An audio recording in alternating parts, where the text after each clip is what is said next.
It has many names and is seen many ways. Some call it art, others call it vandalism. The beginning of urban graffiti was lost in society. Painted with the brush of being destructive and controversial, it was the voice that did not want to be heard. It was kept underground. But recently it has stepped out of the illegal and rebellious reputation it was once in, and is being used in new ways to benefit society. The city of Limerick has had a long history with graffiti. Once it was considered a problem, but it is now being used as a tool to develop and promote the beauty and culture of the city. The last 2 years have seen the development of Draw Out, an organisation set up to help promote Limerick City as the city of culture, doing so with the help of street art to bring colour to the streets of the city. We spoke with a key figure in the development of urban art in Limerick City.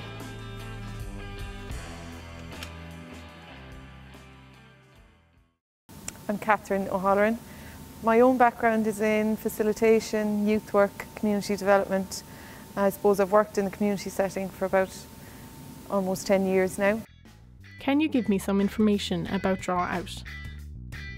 So Draw Out started probably in its kind of concept about 3 or 4 years ago. I had been working with the Make a Move festival, and really that's an urban arts festival.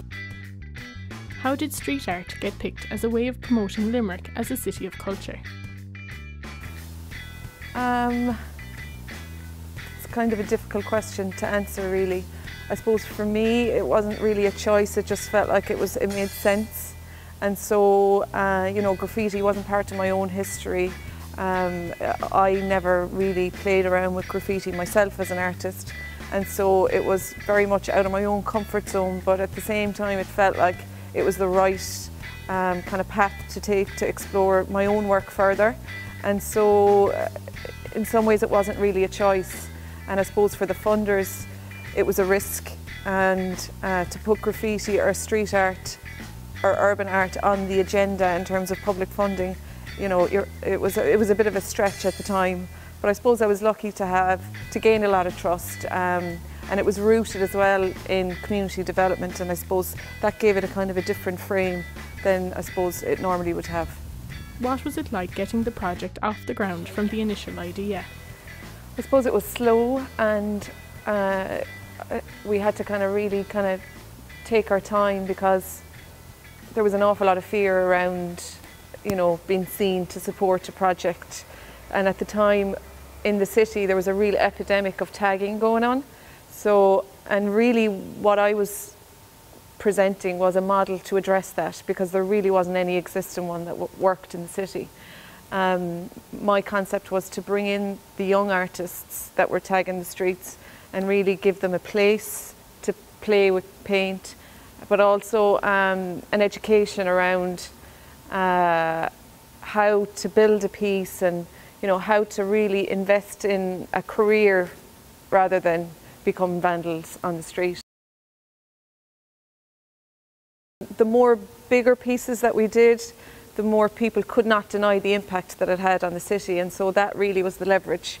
You know, all of the talking in the world couldn't speak as dramatically as the work spoke. So that took time, and I was okay with it taking time, because I understood that, you know, that fear, especially in any local authority where people, you know, are responsible to, you know, the city. So it was a slow process. Was there ever any negativity towards the project? I wouldn't say negativity, rather than, you know, fear and lack of understanding and maybe a bit of ignorance around it. And I suppose, you know, when you're kind of breaking any new ground, you're going to deal with that stuff. And, you know, I was very well prepared for that. You know, it can be experienced as negativity when people, you know, don't want to change their beliefs about things. But I suppose that challenge was really exciting for me. And I felt like, you know, that's where we've really succeeded as a project, to change people's, you know, beliefs around, graffiti art or urban art. And I love when, the older people in the community can really appreciate some of the work. That to me is a real kind of a success of what we've done. But not everyone sees the work done in the same way. We asked the people of Limerick how they feel about graffiti.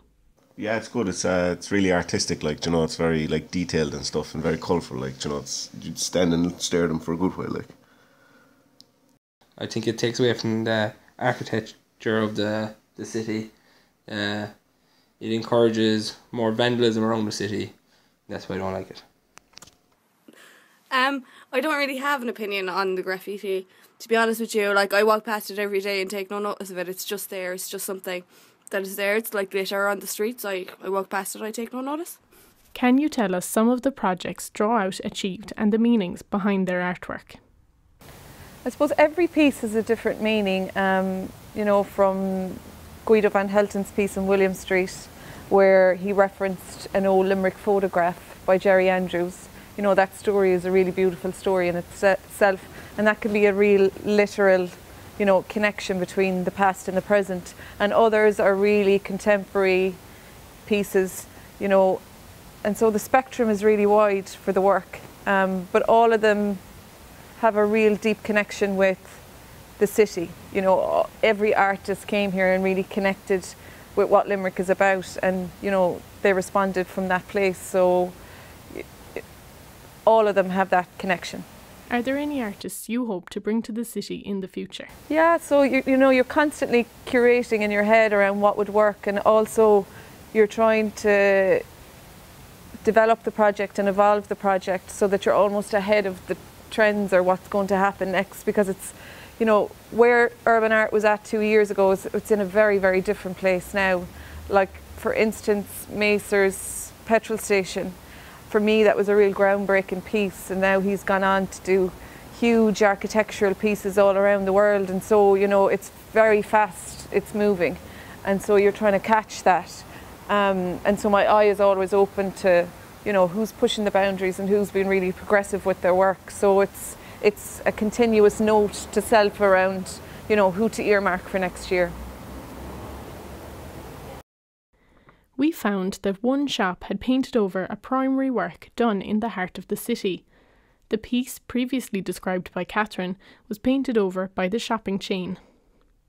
The artwork was based on a photographer's image as it represented the locality. We see that there is a lot more than meets the eye with the artwork we pass by every day. This makes us wonder, is there a difference between art and graffiti?